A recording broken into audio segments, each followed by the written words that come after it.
안녕하세요. 까다롭게 고른 짧은 입시 밀크티 입시전략팀장 김용가입니다. 오늘도 합격의 지름신 미라클에듀의 김정수 원장 나오셨습니다. 예, 안녕하십니까? 네. 오늘은 이제 굉장히 중요하죠. 자소서. 그래서 흔히 이제 자소설이라고도 많이 그렇죠. 하는데 이제 쓰다 보니까 이제 막 소설이 되기도 하고 그래서 평가 방식이 굉장히 궁금하거든요. 그러니까 부모님들께서는 좀 약간 좀 잘못 알고 계신 게 그냥 우리 애는 원래 문예 쪽으로 나가서 상도 받았다. 그래서 글을 잘 쓴다. 근데 그런 글이지 아니지 않습니까? 예, 그렇죠. 아무래도 대학이 요구하는 형식이라든지 또는 평가 방식들이 좀 들어가야 되겠죠. 예. 그래서 이제 여기 보면 이제 서류 평가하고 이제 면접 평가하고 이제 연결시켜서 좀 이렇게 주셨는데 지금 이거에 대해서 조금 설명 좀 해주실래요? 1차적으로 부모님들이 이제 자기소개서가 어느 정도 중요하냐, 이런 말씀을 많이 하시거든요. 예. 자기소개서 자체가 당락을 결정한다, 이렇게는 얘기를 못 드리겠고, 1차적으로 생활기록부가 가장 메인 평가라고 보시면 됩니다. 예. 그런데, 아무래도 학생부 종합전형의 잠재력을 평가하는 방식이다 보니까, 과정 또는 느낀 점, 이런 것들을 이제 보고 싶다. 그렇기 때문에, 우리 서브 평가, 따지면 자기소개서는 그런 생활기록부를 보완해주는 그런 요소로 좀 작용을 한다. 그래서 자기소개서를 전체적으로 서류를 쓰실 때 보면은 아무래도 생활기록부는 이제 객관성이 가장 큰 생명일 것이고 자기소개서는 그 객관성을 보완할 수 있는 공감이라는 그런 것들이 좀 필요하다. 특히 이 과정을 잘 모르지 않습니까? 학교에서는 이제 결과만 해서 무엇을 했다, 동아리 활동했다라고 하는데 그 과정에서 어려운 점도 있을 거예요, 애들이. 자, 그 다음에 또는 이거를 똑같은 일을 하더라도 성취감은 좀 남다를 수 있지 않습니까? 그렇죠. 그러한 것들이 좀 조화를 이루어야 되는. 그래서 잠재력을 인정을 받는 그런 자소서가 좀 좋은 자소서 아닌가라는 생각을 합니다. 근데 이제 이 잠재력이라는 것 자체가 저희가 약간 이제 듣기에는 약간 추상적으로 들릴 수 있잖아요. 그러면 이제 구체적으로 예를 든다면 어떤 게 좀 있을까요? 제가 이전 수업 시간에 얘기 드리는 부분이 있는데, 공부를 굉장히 잘하는 친구들 같은 경우는 교과 우수상이 굉장히 많지 않겠습니까? 그런데 예전에도 이제 광운대 법대 간 친구 예를 들어준 것처럼 하나밖에 없어요, 교과 우수상이. 자, 그런데 그것을 받기 위해서 자기가 엄청나게 노력을 많이 했다. 그런 것들이 자소서에 들어가다 보니까 그런 것들이 이제 우리 아이들이 평가받을 때 잠재력, 이 친구는 발전 가능성이 뛰어나고 공부에 대한 어떤 욕심이라는 것들이 굉장히 뛰어난 친구다라는 식으로 이제 잠재력 평가받을 수 있는 거죠. 그런 것들을 이제 대체해 줄 수 있는 거, 보완해 줄 수 있는 게 생활기록부보다는 우리가 자기소개서가 좀 더 강한 힘을 발휘하지 않을까라는 생각을 합니다. 근데 이제 이런 게 또 이제 걸려요. 뭐냐면 여기 이제 보시다시피 서류평가, 면접평가 이렇게 나와 있는데 자소서를 통해서 면접을 보는 대학들이 있단 말이에요. 맞죠? 예. 이제 그런 경우에는 제가 생각할 때도 그냥 면접을 안 보는 대학하고 약간 좀 가중치가 조금 다르지 않을까요? 예, 조금 자기소개서의 사실 확인이라는 부분에 대해서는 굉장히 좀 가중치가 있다라고 볼 수 있는 거고요. 그 다음에 대략적으로 자기가 쓴 자소서임에도 불구하고 자기가 왜 썼는지를 나중에 까먹는 경우가 있어요. 면접 평가할 때. 예, 그래서 왜냐면 이제 바쁘고 급하게 쓰다 보니까, 그리고 긴장해서 쓰다 보니까, 그리고 면접 때 들어가면 엄청나게 긴장 않지 않겠습니까? 그럴 때 자기가 쓴 거를 놓치는 경우가 있거든요. 맞아요. 그래서 예를 들어가지고 제가 이런 소리가 있었습니다. 지금 이제 대학교 다니는 친구인데, 슈페터라는 사람의 창조적 파괴라는 책을 읽었다라고 얘기를 했어요. 본인이? 예. 물론 본인이 읽은 건 사실인 것 같아요. 근데 그 내용 자체를 기억하고 있지는 못하더라고요. 그래서 교수님께서 이런 질문을 하셨답니다. 너는 그러면은 창조적인 파괴를 해본 적이 있느냐라는 식으로 이제 질문을 한 거죠.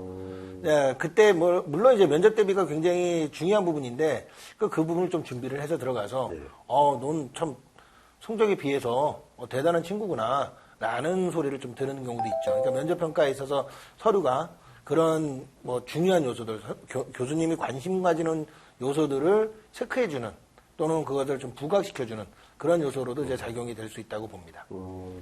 그럼 여기 요거 좀 설명을 좀 해주신다면? 예. 그 서류 평가에서는 결과만 이제 주로 나타나 있지 않습니까? 예. 결과만 나타나다 보니까 과정이 상당히 많이 생략이 돼 있죠. 자기소개서는 그 과정, 아까 얘기한 그 과정을 상세하게 이제 기록을 해줍니다. 예. 근데 물론 이제 그걸 하다 보면은 이제 아이들이 너무 글이 늘어지거나 예. 뭐 그런 것들은 좀 글솜씨가 요구가 되는 부분들이 좀 있기는 해요. 그래도 왜 했는지 또는 해서 무엇을 얻었는지. 그러니까 뭐 학교 생활이 거기서 거깁니다. 근데 느낀 거는 애들마다 다 다르거든요. 예. 아이들이 전부 다 특징이 있으니까.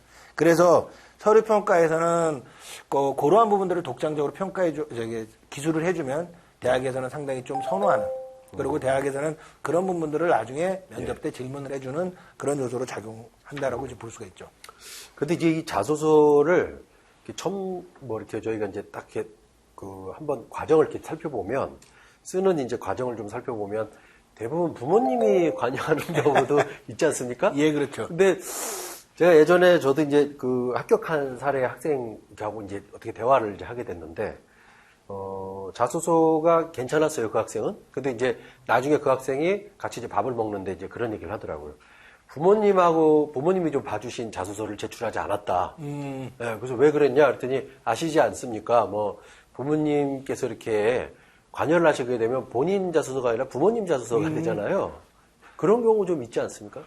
그런 경우 참 그 친구는 주체적인 친구네요. 네. 근데 요즘에 제가 이제 자소서를 첨삭하거나 어떻게 잘 쓰는 자소서가 좋은 거냐라는 질문을 많이 받았을 때 얘기를 해주면 상당히 나열식으로 많이 씁니다. 그러니까 자기가 했던 거를.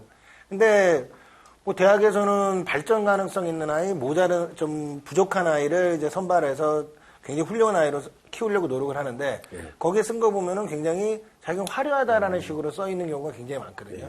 그런 경우에는 제3자, 다시 말해서 선생님들이 야 이건 너무 과하지 않냐 라는 것들을 조언을 듣는 것도 좋은 방법이죠. 물론 부모님은 이제 자기 자식들을 이제 좀 높게 평가하고 싶으니까 그런데 그러니까 그런 객관적인 주변의 평가 그런 것들이 참 요구가 되는 부분도 있죠. 예. 근데 이제 22학년도부터 이렇게 글자 수가 또 바뀌어요. 그래서 좀 유의할 점이 있다면 뭐가 있을까요? 예, 이 자소서 분량을 줄이는 첫 번째 이유가 수험생들의 부담을 좀 줄여주자라는 목적입니다. 예. 그래서 지금 공통문항이 3문항에서 2문항을 줄였고 전체 450자에서 2,300자 정도로 이제 줍니다. 4,500자에서 2,300자 정도를 줍니다. 그러니까 거의 절반 가까이 준다고 보는데 이렇게 되면은 이제 어려운 점이 쉬운 점은 이제 분량이 줄으니까 이제 부담은 좀 적겠죠. 예. 근데 제가 이때껏 한 10수년 가르치다 보면은 분량이 줄면 아이들이 더 힘들어 하더라고요. 그쵸. 이제 팩트 위주로 막. 그렇죠. 팩트 위주로 해야 되는데, 네. 그거를 느낀 점까지 집어넣으려고 하는 게 좀 어렵고, 그 다음에 이제 인과관계를 맞춰야 되는데, 과정을 써야 되는데, 그게 어려우니까, 만약에 이제 자기소개서를 이제 2022학년도처럼 글자 수가 절반 가까이 준다고 가정한다면, 이런 훈련까지 하라고 하기에는 좀 아이들이 벅찰 수도 있겠지만, 자소서도 쓰는 훈련들을 좀 해보지 않으면, 나중에 닥쳤을 때 상당히 좀 어려움을 겪는 경우가 있다라고 볼 수 있습니다. 근데 이 자소서 쓸 때 이제 가장 힘든 점이 이런 것 같아요. 그 첫 번째 학생들이 꿈이 너무 없어요, 요즘. 꿈이 없으니까 앞으로도 뭐 하고 싶니? 뭐 물어보거나 그 무슨 과 하고 싶어? 그러면 처음에는 뭐 얘기를 하다가 나중에는 이제 점수 맞춰서 가야 되지 않을까요? 예, 뭐 그렇죠. 이런 얘기 참 많이 하는데 이제 그런 학생들이나 그런 학부모님께 혹시 뭐 이렇게 좀 이렇게 좋은 꿀팁이 있다면 뭐가 있을까요? 1차적으로 저는 대학교를 가보라고 많이 합니다. 건물에 한번 가봐라. 그냥 놀러 가라? 예, 놀러 가라. 그러니까 부모님하고 뭐 예를 들어가지고 뭐 장충동 가면 족발이 유명하지 않습니까? 그러면 뭐 동국대 가가지고 한번 구경을 해보면 대학이 고등학교랑 다른 느낌이 날 거고 그 다음에 요즘에 대학마다 이제 홍보 도우미들이 많아요. 그래서 신청을 하면은 캠퍼스 투어를 할 수가 있는데 그런 것들을 하다 보면은 공부하고 싶다는 생각이 들더라고요. 제 딸도 뭐 꿈이 없습니다. 솔직히 해서. 뭐 요즘에도 꿈이 어디 있겠습니까? 물론 뭐 저희 때도 뭐 그렇기는 했지만 갔더니 자기는 대학에 가고 싶다. 이런 대학에 한번 공부해보고 싶다. 자, 그런 것들도 하나의 꿀팁이라고 저는 생각을 합니다. 예, 오늘 좋은 말씀 감사합니다. 예, 감사합니다. 그 좋은 자소서란 그 스토리텔링도 중요하지만 이제 요즘 같은 경우에 자기 학과, 지원하려는 학과 성격에 맞는 팩트텔링이 굉장히 좀 중요하다고 보거든요. 앞으로는 이제 글사수도 줄어들고 자소서가 점점 이제 없어질 가능성이 좀 있기 때문에 여러분이 그 점 꼼꼼히 체크해가지고 확인하시기 바랍니다. 예, 감사합니다.